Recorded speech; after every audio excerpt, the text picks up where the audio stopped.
next speaker will be the co-founders of Atlas, previously known as Coron and Andrea. Thank you so much, Pete. Thank you so much for all the organizations that have put together this amazing event and are here to commemorate and to remember that we are not silent. We are not going down in peace. We are fighting back. As Tim said, I'm one of the representatives of Atlas, the organization that hosts Fridays for Freedom for more than a year now, all over the planet. We started this initiative after the national security law was unleashed on Hong Kong, and thanks to the support of Joshua Wong, then today is sat in prison. And since July 2020, we never stopped. We kept on raising the flag of hope, on lighting the fire of hope across the planet.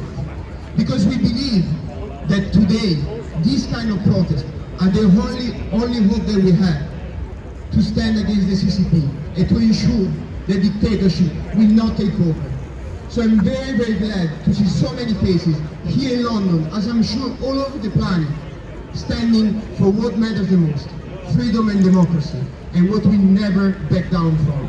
I'm going to now let the mic to my co-founder to talk about this day. So as Benedict said, October 1st marks a day of mourning and grief. It marks a day of mourning for all of the victims of the CCP's crimes. And there are many, many crimes.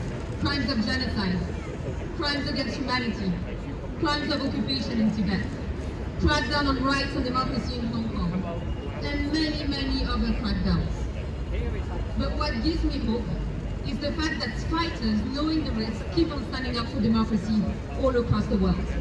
And this gives me hope that people like myself and yourself that have the luxury of living in democracies will not stand on the sideline of history.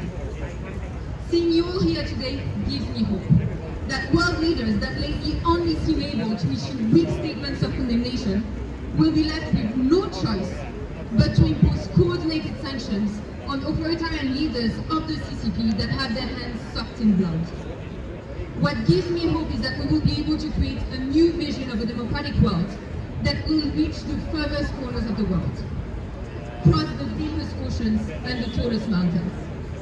We must all stand with Hong Kong, with Tibet, with East Pakistan, with Uyghurs, with all of those in mainland China that are hoping for freedom and for democracy.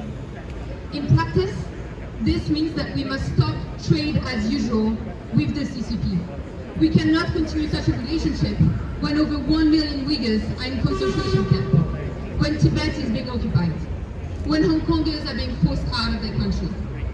80 years ago, it would have been inconceivable for our countries to deal normally with Germany. Today, it must be with the CCP.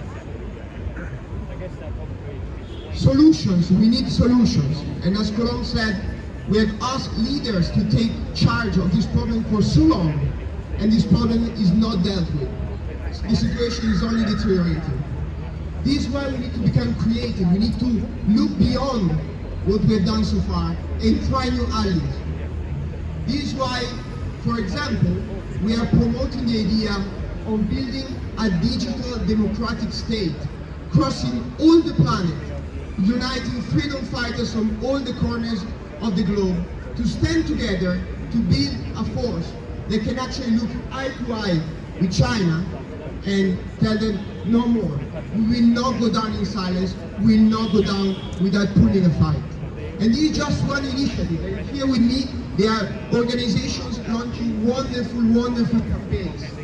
So wherever you are, I'm saying here in London, but also in the world, because we're obviously online, remember, let's fight back. We are the only hope of the many people under Chinese oppressions, and we cannot went down in silence.